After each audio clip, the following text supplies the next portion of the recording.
La filosofía es algo así como la matemática de las palabras. Filosofar no es ni tan ajeno ni tan difícil. En modo geométrico, la refutación. Ahí tengo yo otra pregunta.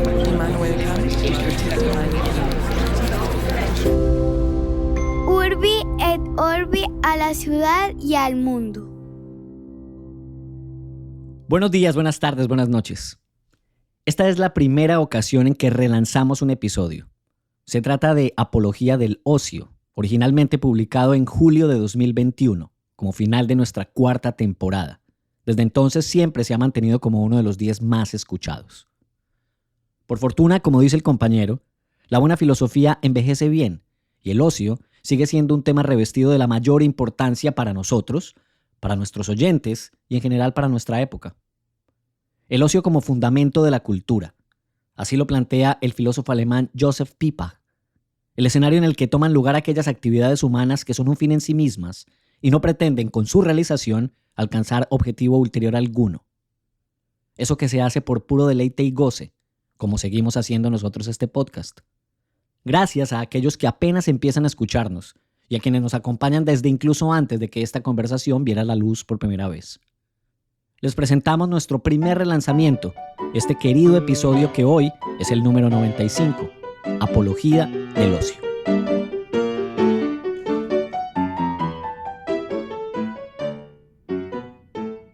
Compañero David Zuluaga, bienvenido a nuestro compilado número 1 en Urbi et Orbi. Ya hasta para eso da la cantidad de episodios que hemos grabado. Imagínese, primer episodio remasterizado de la historia de este podcast. Hace 55 episodios que esta conversación salió al aire en julio de 2021. Sí, señor. Imagínese. ¿Por qué la traemos hoy de nuevo? Bueno, ya yo algo expliqué ya en la introducción, pero hágame usted ahí la segunda. No, pues es que es sencillo, que los temas de la filosofía, y sobre todo si uno los ha tratado más o menos bien, tienen alguna vocación de perpetuidad. Son eternos en su naturaleza como preocupaciones fundamentales y vale la pena de vez en cuando volver a ellos, recordarlos. Las cuestiones que hemos discutido nosotros en este podcast no son de coyuntura, no lo han sido nunca, y nos parece interesante hacer un primer esfuerzo por recordar colectivamente nosotros y nuestros eternamente 5 pelagatos las cosas que ya hemos tratado, los temas que ya hemos tratado, pero que no dejan de ser importantes.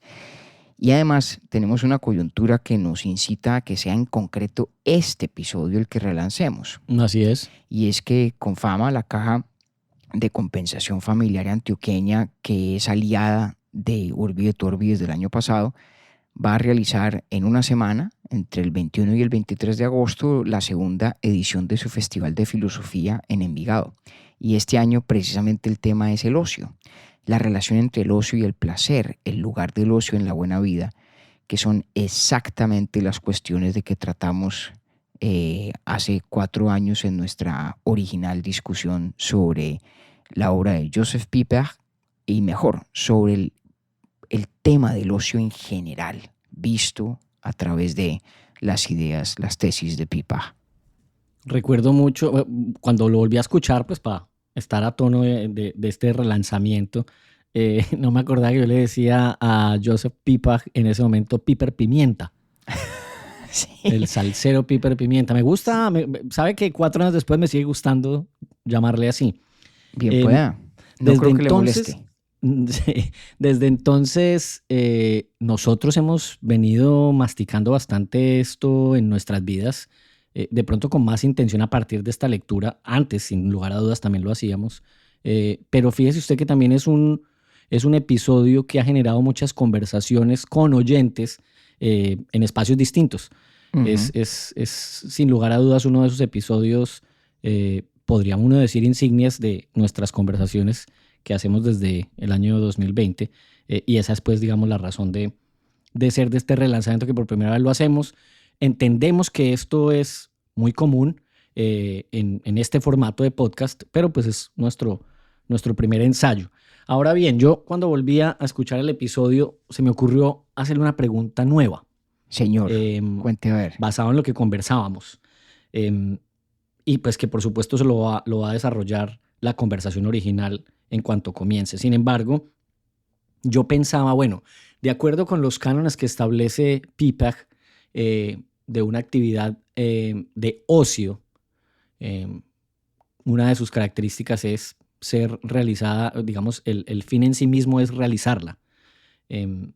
Podría uno decir que si alguien con esa intención se la pasa 2 o 3 horas diarias en Instagram viendo cualquier cantidad de cosas, eso rigurosamente, aunque esté mal o bien visto, rigurosamente podría aplicársele el concepto de ocio. No, sí, y por qué sí y por qué no. Pues como casi siempre, creo que la respuesta correcta es depende, pero me atrevo a conjeturar que en la mayoría de los casos no, por la siguiente razón, Octi. Si bien es una condición necesaria de la actividad de ocio el que la acometamos como fin en sí misma, no es esa la única característica. Uno hace una cantidad de cosas que no tienen una vocación de utilidad, que no tienen un propósito ulterior. En ese sentido, puede la actividad de marras ser candidata al ocio.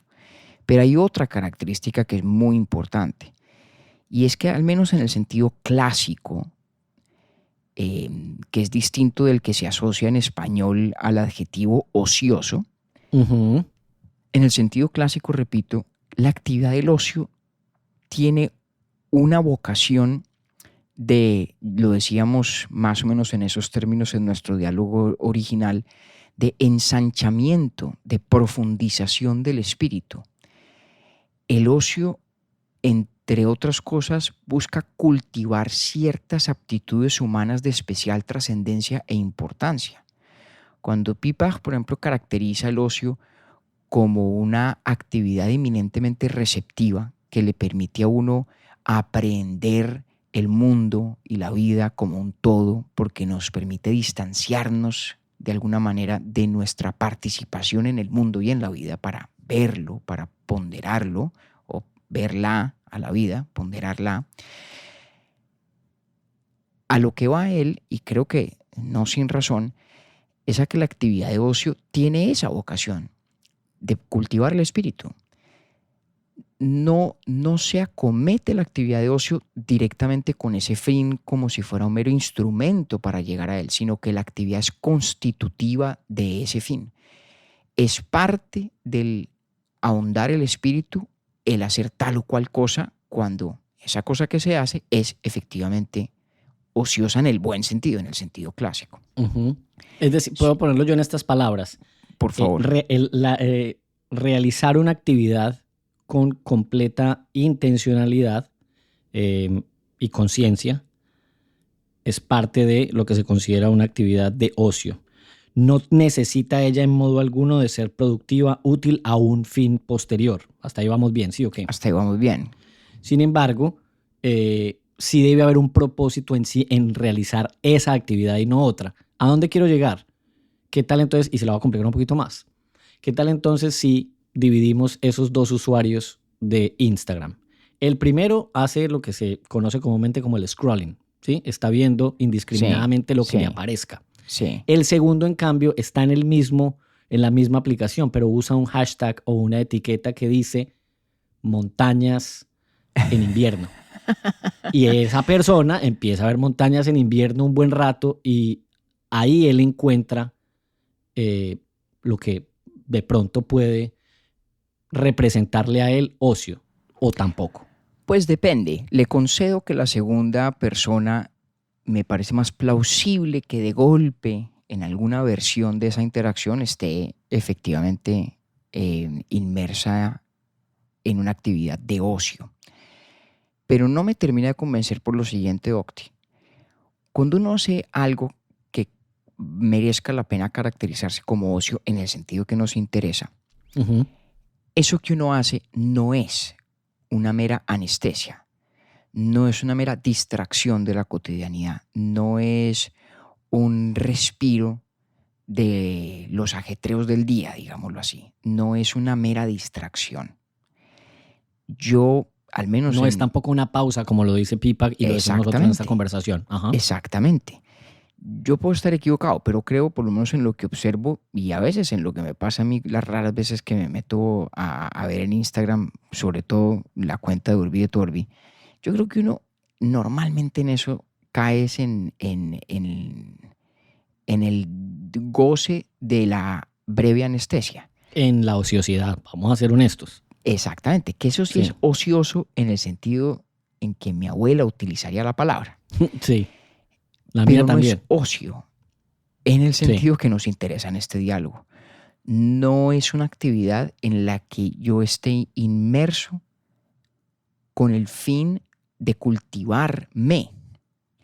No estoy Ujú. diciendo que cualquier persona que esté en Instagram, digamos, está haciendo algo que sea, como diría uno en inglés, mindless.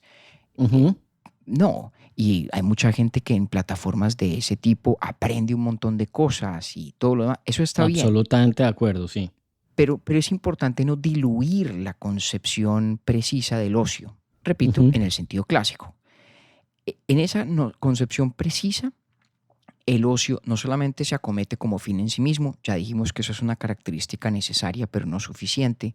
La otra característica es que tenga esa vocación de cultivar el espíritu, de cultivar el alma, de cultivarlo a uno, el carácter, y de hacerlo en dimensiones que importan y que Ujú. expresan nuestra característica humanidad y que nos permiten encontrarnos con el mundo, por llamarlo de alguna manera, en un grado superior de profundidad, y por eso mismo el vínculo que propone Pipa, como ya se verá en el diálogo, entre el ocio y la dimensión religiosa de la vida. No hay que ir hasta allá, yo no parto de esa premisa para darle esta respuesta, pero mi conjetura acerca del caso de Instagram es que si bien cumple la primera condición, la de que tal vez se acometa para la mayoría de las personas como un fin en sí misma, sin ningún propósito ulterior, no por ello se sigue que satisfaga la segunda característica igualmente necesaria de que sea una actividad que en efecto cultive los atributos importantes y característicamente humanos de las personas y de su carácter. Bueno, me encantó haber podido tirarle esta pregunta cuya respuesta puede ser aparentemente evidente, pero eso es lo que más me ha gustado a mí de hacer filosofía con usted y de aprender sobre filosofía, que las cosas más obvias pueden tener cualquier cantidad de vueltas y ahí es donde la cosa se pone buena. Por eso se la tiré así, con una cosa pues como tan cotidiana y que probablemente podría... La respuesta va a decir por supuesto que no, pero ajá, desmenúcemela a ver y gracias porque me ayudó bastante. Pues lo invito a usted, compañero, y a todos los oyentes y queridos y eternamente 5 pelagatos a que continúen escuchando la conversación original y nuestras voces versión 2021, cuando no teníamos idea alguna de que íbamos a llegar al capítulo o al episodio número 100, que va a pasar dentro de poco. A usted gracias, Octi, como siempre, por las preguntas tan atinadas y tan importantes para aterrizar estas cuestiones filosóficas que en el fondo, especialmente esta, la del ocio, tienen el valor que tienen precisamente porque se conectan con nuestra experiencia de todos los días. Pues hombre, ¿cómo le parece, Octavio, que hace ya casi un año, cuando estaba en su punto más álgido, tal vez la propagación del COVID en la ciudad de Nueva York, María Cristina y yo aceptamos una invitación muy generosa de 2 amigos nuestros que habían alquilado una casa como cerca de la playa, un poquito retirada de la ciudad, para ir a pasar con ellos un fin de semana? Fuimos en un pueblo que se llama Sag Harbor, y entonces salimos un día a comer helado con ellos y con los hijos de nuestros amigos, los niños chiquitos, y pasamos por una librería y pues evidentemente me fue irresistible entrar. Sí. Y me puse a mirar libros y, por ejemplo, compré uno de Mircea Eliade que quería leer hacía tiempo y me puse a escarbar ahí cositas y encontré un libro del cual no tenía yo noticia alguna. Y se llama, por su título en inglés, Leisure, the Basis of Culture. El ocio, fundamento de la cultura. Uh-huh. De un tipo, Joseph Pipa, alemán. No sabía yo el tipo, no sabía yo del libro, pero el título me pareció irresistible. Pero yo siempre he tenido un interés muy fuerte, creo que usted lo hemos hablado varias veces, acerca de la relación del ser humano con el tiempo y especialmente con ciertas formas del uso del tiempo, entre ellas lo que conocemos como el ocio, que fue tan importante para los antiguos y parece serlo mucho menos para nosotros. Sí. Me ha interesado mucho ese tema siempre. Entonces digo, bueno, voy a echarle mano a esto. Y descubrí lo que me parece una auténtica joya. Una auténtica joya. Entonces inmediatamente se lo sugerí a usted. Vamos a hablar hoy precisamente de ese ensayo, El ocio, fundamento de la cultura, de Joseph Pipag. Y empiezo por contarle quién es el personaje. Por favor. Pipag es un filósofo alemán, nació en 1904, murió en 1997, tremendamente longevo. Y ya se va a dar cuenta usted por qué es tan a propósito este hecho que destaco yo sobre su vida, y es que era hijo de profesor y su padre era el único profesor de la única escuela de su pueblo. Un pueblito pequeñito en Alemania. El tipo descubrió la obra de Santo Tomás de Aquino relativamente joven, ya en la universidad. Sí. Empezó a leer los comentarios al prólogo del Evangelio según San Juan y quedó enamorado de Santo Tomás y dedicó su vida como pensador católico que era fundamentalmente a las ideas tomistas. Y por ahí en 1947 escribió este libro, Muße und Kult, Leisure, the Basis of Culture, el ocio, fundamento de la cultura. Se tradujo al inglés en el 51 y fíjese esto tan curioso, en la primera edición el prólogo lo escribió T.S. Eliot. Eso ya debería ser suficiente carta de recomendación. Sí. Además ha sido un pensador muy influyente en Joseph Ratzinger, el Papa Emérito Benedicto. Exactamente, el Papa Emérito Benedicto XVI. Y bueno, este tipo para mí fue un descubrimiento exquisito que he recomendado profusamente desde entonces. Sí, usted me lo recomendó con mucho entusiasmo en enero que estuvimos marcando libros también. Y mucho. Vea, pero entonces la edición nuestra o la que yo compré con usted ahí, ese sí no tenía el texto de T.S. Eliot. No, ni la suya ni la mía. Eso está en la primera traducción que se hizo hay que buscarlo. Al inglés. Yo quedé con la misma inquietud. Hay que buscar ese prólogo. Sin quitarle mérito a la que tiene esta edición, es muy bonita. Es de un sacerdote jesuita. Muy chévere. Sí, exacto. Es una edición del sello editorial de la Compañía de Jesús en Estados Unidos que se llama Ignatius Press. Muy, muy bonita. Pero bueno, hay que buscar el prólogo de T.S. Eliot. Pongámonos en esa tarea, Octi, para compartirlo. Pero bueno, vamos al núcleo del asunto, ¿no? Pipag lo que dice esencialmente es que, como intuimos muchos, hay una historia interesante en la relación del ser humano con el ocio. Arranca tal vez por una observación etimológica interesante, ¿no? Y es que la palabra ocio, en últimas, sus raíces están en el griego skole, latín schola, que tiene que ver con escuela, de allí viene la palabra escuela, ¿no? Y la idea del ocio esencialmente está fundada en oposición al trabajo productivo, es decir, a las actividades humanas que tienen por fin algo más allá de ellas mismas. Sí. Entonces, los griegos, por ejemplo, el mismísimo Aristóteles, sostenía que el ocio es esencial para la virtud. Es imposible construir una vida virtuosa sin ocio.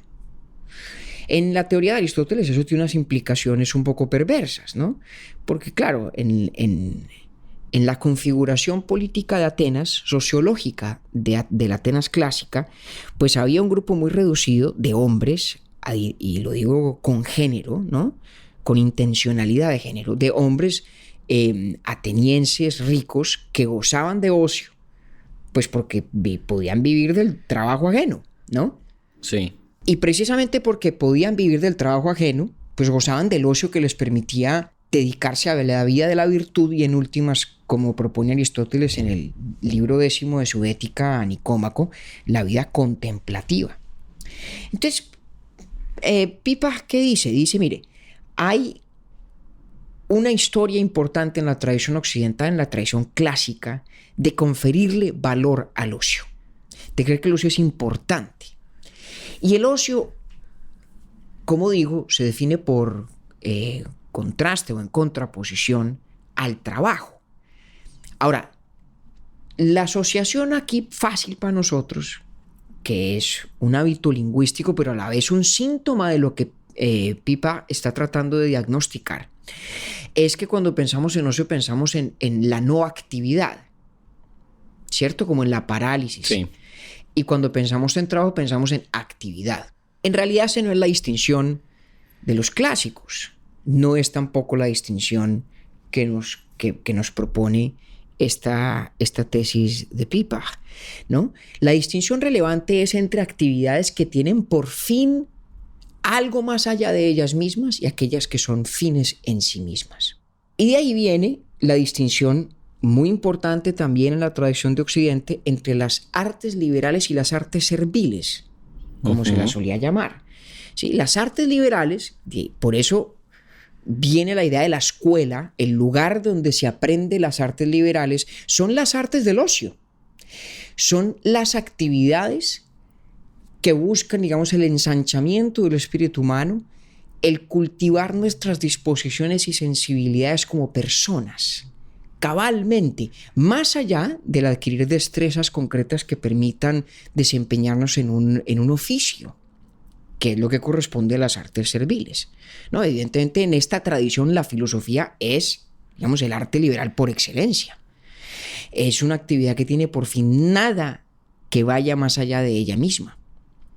Y ahí está su gran diferencia, digamos, con el sentido nuclear de la idea de trabajo, que es el emprender una actividad cuya justificación, cuyo propósito va más allá de esa actividad misma, ¿cierto? Sí. Y me parece que Pipa dice una cosa de profunda importancia. Voy a leer la frase en inglés porque me parece bella la traducción. Y la traducimos en un segundo al español. Dice, not everything is useless which cannot be brought under the definition of the useful. No todo lo que no puede someterse a la definición de lo útil puede, por lo tanto, considerarse inútil. Es decir, hay una categoría de actividades humanas que están exentas de la noción de lo útil. No son ni útiles, en el sentido de que no sirven a un propósito ulterior, ni son inútiles tampoco. Eso es clave. Son actividades que están como en su propio punto. Actividades que son, digamos, ellas, su propia recompensa, su propio fin. Esas son las artes liberales. Ese es el verdadero ocio.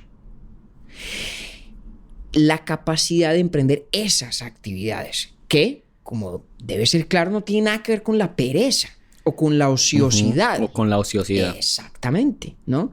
Luego, digamos, en la teología y en la doctrina medieval de los pecados capitales, por ejemplo, se habla de la pereza.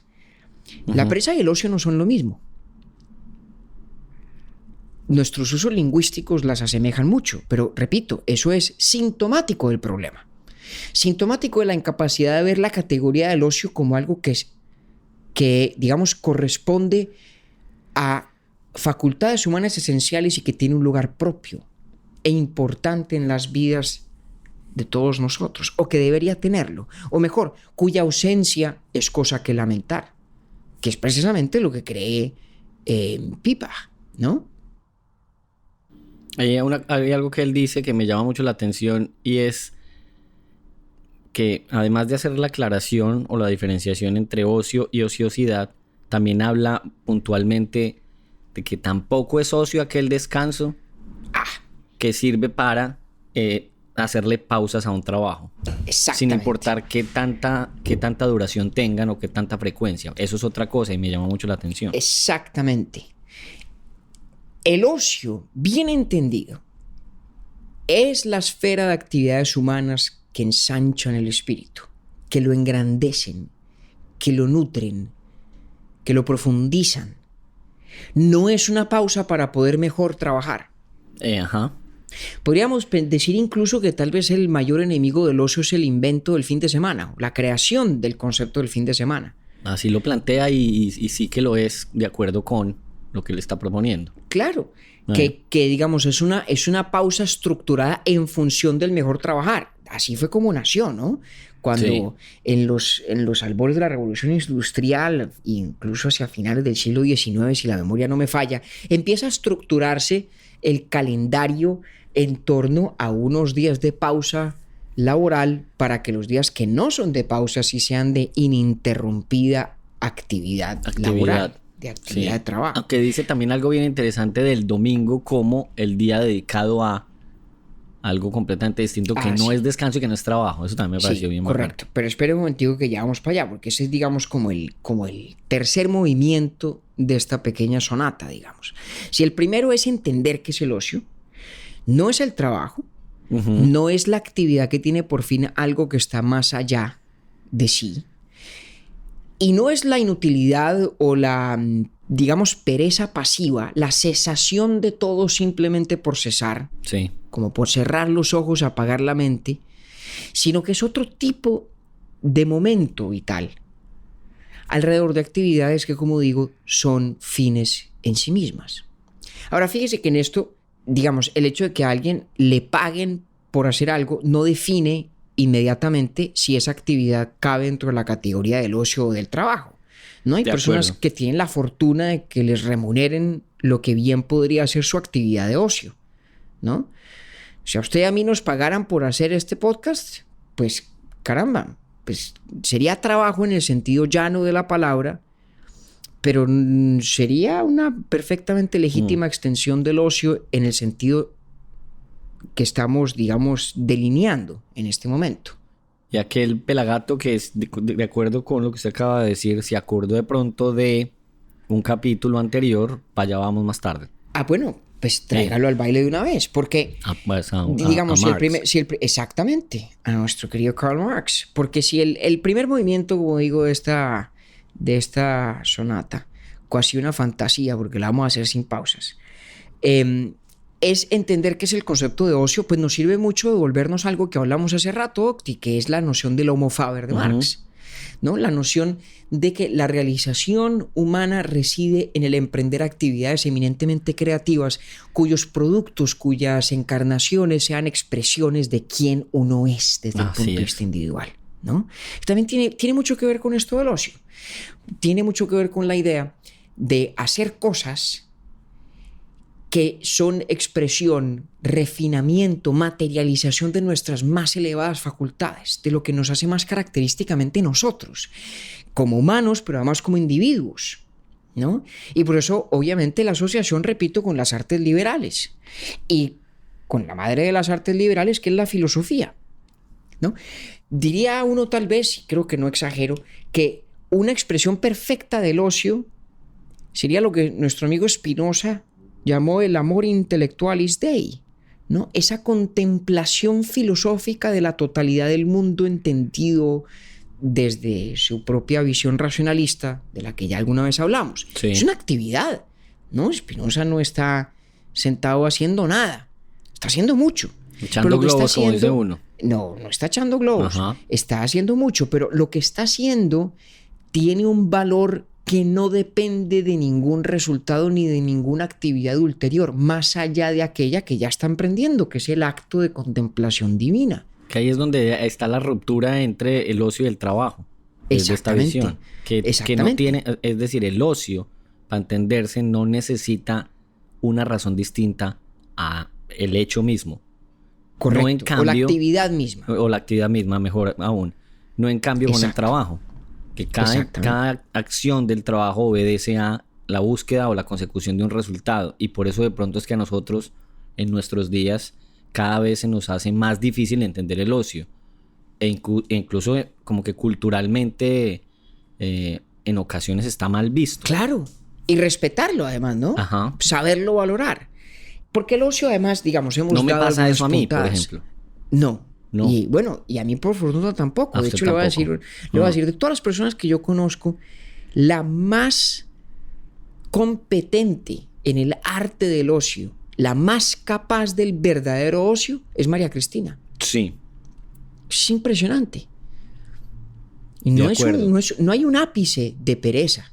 Lo que hay es una dedicación profunda a actividades que tienen un valor intrínseco especial y que ensanchan y engrandecen el espíritu. Claro, pero lo más satisfactorio es que uno no las hace esperando una transformación posterior, que sin duda alguna ocurre en muchas ocasiones, pero no es esa la motivación inicial.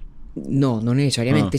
Fíjese que ahí ocurre algo parecido a lo que alguna vez hablamos de la paradoja del hedonismo, ¿se acuerda? Sí. Que contábamos que la paradoja del hedonismo es que una persona que dedique su vida a maximizar el placer, probablemente al final del día tendrá una vida mucho menos placentera que alguien que simplemente se dedique a hacer lo que quiere hacer, sin estar todo el tiempo pensando en la optimización de los placeres. Algo parecido puede ocurrir. El que emprende estas actividades con el propósito consciente, intencional de la autotransformación, a lo mejor no logra tanto de aquello como quien las emprende por el valor intrínseco que tiene. Entonces, hemos ido danzando alrededor del concepto del ocio. Está bueno el baile, está bueno. Pero me parece que hay un punto que nos falta precisar. El componente afectivo, digamos, del ocio. Pipa dice una cosa que me parece bien atractiva, bien interesante. Y es que el ocio verdadero, a diferencia de la pereza, pero también a diferencia del trabajo, repito, en el sentido de trabajo que nos interesa en este contexto, expresa una actitud de celebración contemplativa, de observar, una actitud eminentemente receptiva frente al mundo. Eminentemente receptiva, así es. Desprevenidamente receptiva, más aún, alegremente receptiva. Sí. Y podemos encontrar muchas formas de ilustrarlo. De nuevo, la contemplación mística cabría perfectamente allí. Como cabría incluso ese momento tan bello de la película Soul, del que hablamos alguna vez en un Instagram Live, Octi, ¿se acuerda? Cuando cae esta hoja en otoño de un árbol. Espectacular, ¿no? Ese momento. Y es el momento voilà de la película. Sí. El ocio es eso. El ocio es la capacidad de ponerle pausa. Tiene un ejemplo incluso Pipa parecido. A ver. De mirar en el libro lo describe así como alguien que está mirando, creo que es como un arbusto y se detienen las hojas de ese árbol sin ningún propósito distinto a admirar y apreciar su forma y su color y demás. Exactamente. Pero sin necesidad de tomar medidas ni cosa por el estilo. Exactamente. Entonces que se parece a ese momento de la película fue lo que me recordó. Ajá. Exactamente. Perdón la interrupción. No, pero tiene usted perfecta razón. Porque se trata de una cesación de la actividad volcada a lo útil que expresa, digamos, pausa, silencio, sosiego, dejar que las cosas se den, una cierta receptividad y una receptividad alegre. Por eso Pipa habla de una celebración contemplativa. ¿Y por qué eso es importante? Sí. Bueno, ¿por qué es importante todo esto? Es el segundo movimiento de esta conversación, Octi. Bueno, ¿por qué importa? Bueno, me parece que el hombre lo describe mejor de lo que podríamos hacerlo usted y yo. Déjeme, traduzco aquí un poco a mano alzada, ¿cierto? El propósito y la justificación del ocio no es que el funcionario desempeñe su función sin falta alguna, sin quebrantarse, sino que el funcionario pueda convertirse en un hombre. La idea del funcionario obviamente está atada a la del trabajo. Y ahí, sí, el trabajador. Y ahí puede uno oír una resonancia de Kafka casi, ¿no? La idea del funcionario atrapado en una cantidad de actividades cuyo propósito está por fuera de esa actividad misma e incluso por fuera de la gente mismo, ¿no? Como ese trabajo deshumanizante del que hablamos en su momento con ocasión de Marx. Ese funcionario, para hacer bien su función, no necesita del ocio, necesita de la técnica, ¿no? Necesita de la técnica. Al funcionario se le entrena. Pero en el sentido clásico, no se le educa. Y desarrolla una habilidad. Y se hace bueno, y la repetición y la especialidad y toda la cosa, ¿no? Pero en el sentido clásico de lo que la palabra significa, el funcionario no requiere educación propiamente hablando. No necesita escuela, no necesita artes liberales, no necesita ocio. Porque el propósito del ocio no es hacernos mejores funcionarios, es hacernos seres humanos en el sentido pleno de la palabra. Porque el ocio, aquí me parece que es donde Pipa da la puntada fundamental, el ocio, por ser esa pausa de toda actividad volcada a lo útil, por tener esa actitud receptiva de silencio, de calma, de celebración contemplativa o contemplación celebratoria, lo que se quiera, ¿cierto? Precisamente por todo eso, el ocio es la única actitud anímica, la única postura que nos permite apreciar el mundo como un conjunto, como una totalidad. Y a mí me parece que en esto el tipo tiene razón. Piense usted, Octi, lo que hablamos en el primer capítulo de esta temporada sobre los presocráticos. Sí. ¿Se acuerda cuando intentábamos ponernos en los zapatos de Tales de Mileto y el famoso eclipse que la tradición dice supo anticipar, de esa anécdota de cómo tuvo un traspié y se cayó en una fosa, en un hueco por estar viendo las estrellas? Sí, yo lo recuerdo. Y hablamos de esa actitud tan singular que tuvieron que tener aquellos mal llamados presocráticos, de absoluta sorpresa frente al mundo, de una capacidad simultánea de verlo como un todo, de asombrarse ante su conjunto, pero además de solo verlo, de sentarse a observarlo. Eso es el ocio. Claro, o sea, ahí no había una intención inicial de descubrir nada, se estaba observando. Vea, no sabía yo que usted iba a cerrar el círculo de esa manera tan bonita, además. Bueno, pero es que... Entiendo el primer pero tiene todo el sentido, totalmente. Pero fíjese, Octi, es decir, la filosofía es hija del ocio. La creatividad humana, el arte, todos son hijos del ocio. ¿Y en qué época, compañero, la cosa empieza a cambiar? Porque digamos que yo estoy pensando mucho en historia reciente nuestra, por ejemplo. Entonces, ¿a qué quiero llegar? La cultura nuestra, suya y la mía, que es paisa, hablemos pues de la conocida, no estoy diciendo que sea la única, pero uno creció viendo a los abuelos diciendo que uno siempre tiene que buscar oficio y siempre tiene que estar trabajando. Y ese era el imaginario de una vida que además tenía mucho que ver un poco, pues, y lo tocamos en el capítulo de Marx incluso, con la religión, ¿no? Que había que vivir para trabajar y honrar las fiestas. Pero como que se empezó digo yo, como a quitarle la virtud al ocio. Y sí que es cierto, hoy en día, pues ya, cuando todo tiene que tener sentido, toda acción debe obedecer a un propósito de crecimiento, de progreso y de productividad. Bueno, y entonces el que para no está bien visto.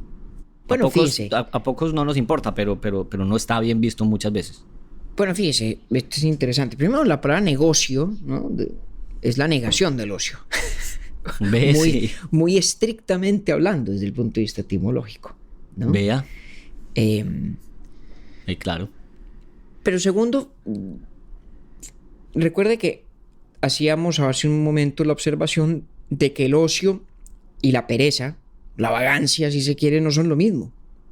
No lo son. Luego, esta apología del ocio que pretendemos hacer usted y yo, al amparo de ese ensayo tan bello de Pipa, no es a la vez una apología del no hacer un carajo.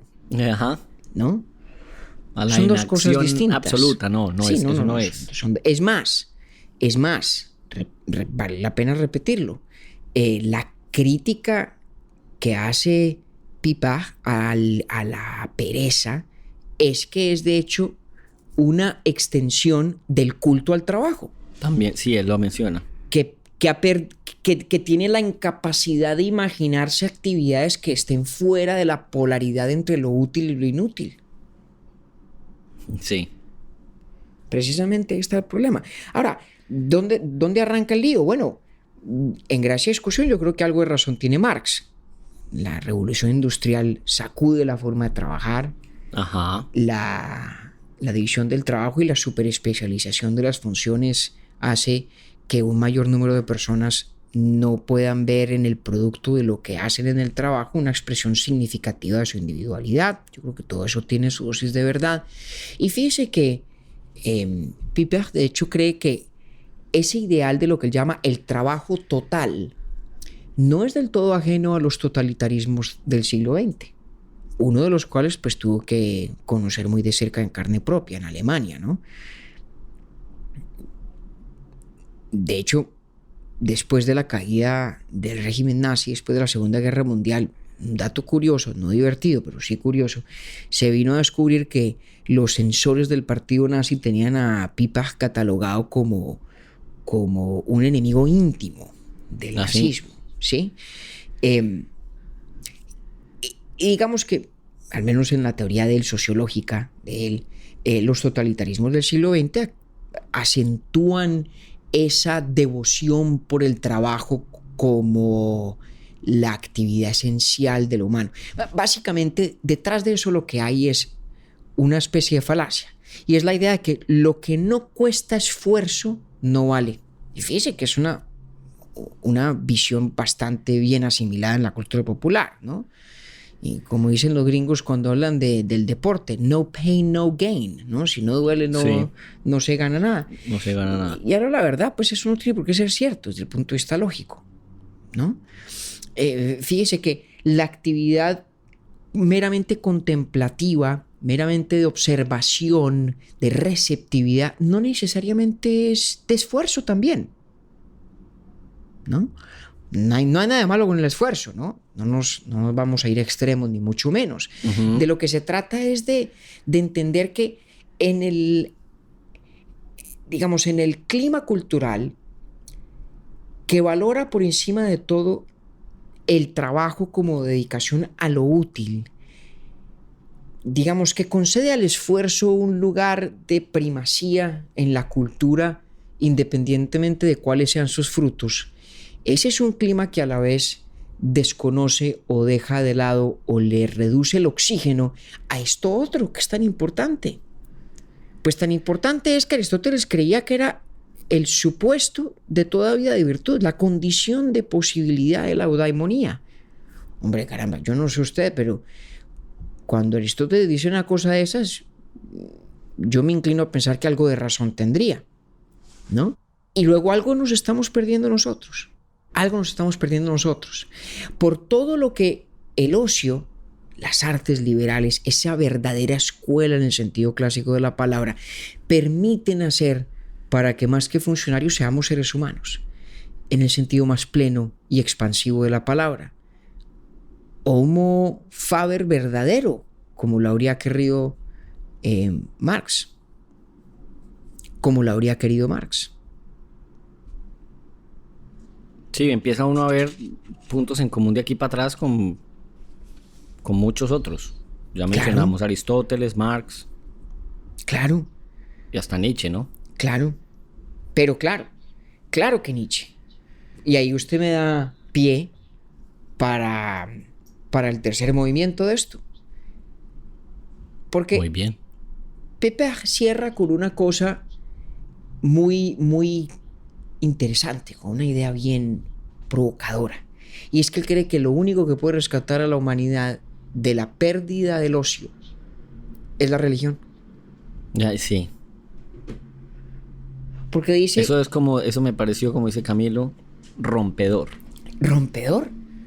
Claro, porque dice, mire, el único modelo de actividad humana que por definición, por esencia, tiene esas características del ocio, esas características de celebración contemplativa, de pasividad, en el buen sentido, de receptividad, de pausa,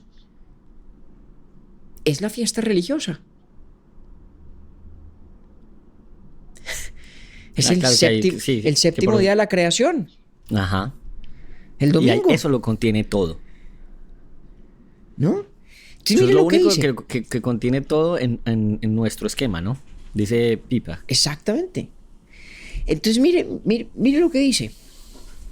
Si la celebración está en el núcleo del ocio, entonces el ocio solo es posible y justificable sobre la misma base o con los mismos fundamentos de la celebración del festival.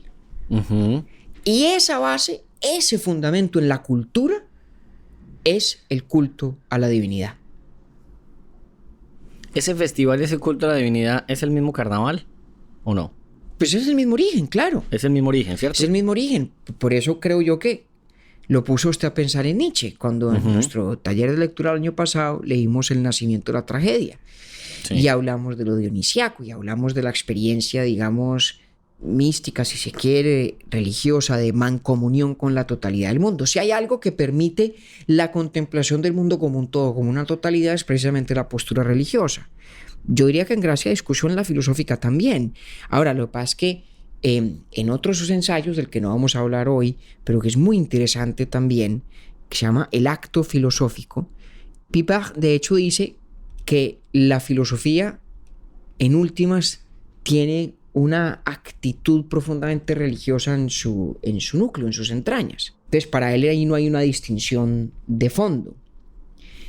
Y fíjese que de hecho el título de su ensayo, el ocio fundamento de la cultura, se vuelve ahora bien interesante. La palabra cultura viene de culto, cultus en latín. Sí. Precisamente la celebración de lo divino. Entonces, hombre, a lo mejor hemos pecado un poquito por impresionistas hoy, Octi, porque más que la elaboración de un argumento en todo el rigor lógico al que nos acostumbraron Descartes, Spinoza, Leibniz en esta temporada, aquí hay más bien unas observaciones sociológicas, culturales, psicológicas, que es más lo que provocan que lo que afirman. Pero lo que provocan es muy interesante, al menos lo es para mí. Pues yo le iba a decir que por eso me tiene tan contento. Porque hay algo, Pues lo hay mío. algo allí que yo sí creo que hemos perdido. ¿Qué es qué? Ese ocio, esa capacidad Ujú. de actividades que trascienden la dicotomía, Pipart diría que falsa, entre lo útil y lo inútil. Esas artes liberales. Esa actitud filosófica, contemplativa y, para quien así lo quiera, religiosa también frente al mundo, que supone la capacidad de sorprendernos, que nos exige, o mejor, nos invita a pensar, a pausar, a cultivar no lo que de funcionario tenemos, sino lo que de persona albergamos, lo más profundamente humano que tenemos. Y dije yo, hombre, cómo después de semejante descubrimiento, que como contaba al principio fue bien accidental, hace un año ya, cómo me iba yo a abstener de compartirlo con usted y con nuestros muy queridos pelagatos urbinautas. A mí me gustó mucho porque, digamos, recoge lo que hemos hablado, un poco de Aristóteles cuando tocamos la virtud, el Homo Faber de Marx, que fue un capítulo que especialmente me gustó preparar, grabar pues y escuchar posteriormente. Pero Pipart es la vaina, ¿no? Es que yo no puedo dejar de pensar en Piper Pimienta, que usted no sabe quién es Piper Pimienta, ¿cierto? No. Bueno, le voy a contar que Piper Pimienta es un personaje que tuvo que haber sabido muy bien acerca del ocio. ¿Por qué o qué? Era un cantante de salsa muy, muy famoso. Cantó con Joe Arroyo, que ese sí, pues usted lo conoce. Bueno, sí. Ese era el mismo Si el tipo parche. disfrutaba de, Piper Pimienta. pausas contemplativas, le concedo la extensión de los... Ave María. Entonces yo por eso siempre que leo a Piper, que usted me enseñó pues que no es Piper sino Pipak, pienso en Piper Pimienta. Pero entonces Pipak sí extiende, va un poquito más allá para analizar y abordar el ocio. Pero todos coinciden en algo que al menos a mí me hace sentir muy bien, y es que hace parte de la vida misma. Claro, Pero Como lo que dice todo. Es decir, la frase, no todo puede ser trabajo, aquí no podría ser más cierto. Claro, pero lo importante además es que no es una afirmación fáctica. No es que el ocio hace parte de la vida. Lo que nos están diciendo en el fondo es que debe hacer parte de la vida. Y lo que me sorprende es que al menos yo, en lo que menos me imaginara que estuviera contenida por completo, pues resulta que lo está, y es la religión.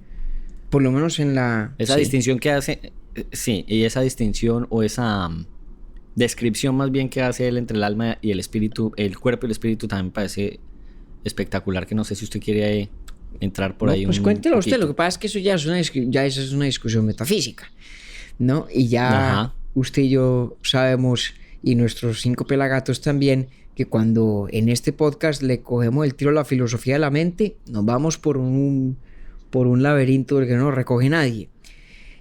No, pues yo no me meto solo. Entonces, sí, entonces guárdemelo, apúntemelo por ahí. Páseme una caperuza al menos, pues. Guárdemelo por ahí. Pero, mire, bueno. yo creo que en última le voy a compartir 2 reflexiones íntimas con las que yo me quedé cuando terminé de leer este ensayo.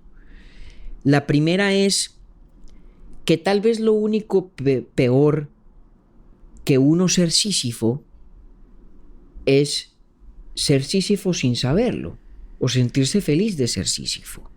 Usted se acuerda del famoso mito de Sísifo, ¿no? Cuyo castigo era el de llevar a cuestas una piedra hasta la cima de una montaña que luego rodaba y tenía que volverla a subir, y volvía y se caía y vuelve a subirla. Es decir, la perpetuación eterna de una actividad sin propósito ninguno. ¿Por qué? Porque es una actividad que no tiene ningún propósito inteligible en sí misma, solamente puede tenerlo si hay algo más allá de ella, ¿no? Que es lo que hemos venido diciendo sobre el trabajo. Y digo yo, bueno, tal vez esto que Piper se preocupaba tanto de cuestionar este ideal del trabajo total tenga algo que ver con el riesgo de llevar la vida de Sísifo, que me parece que es especialmente preocupante cuando uno no sabe que uno es Sísifo, ¿no? Porque Sísifo sabe que está castigado. Sísifo no está contento. Algún día además tendremos que hacer un capítulo sobre ese libro, ese ensayo famoso de Albert Camus de El mito de Sísifo, precisamente. Que lo han pedido bastante. Tendremos que hacerlo. Sí. Esa fue una cosa en la que pensé.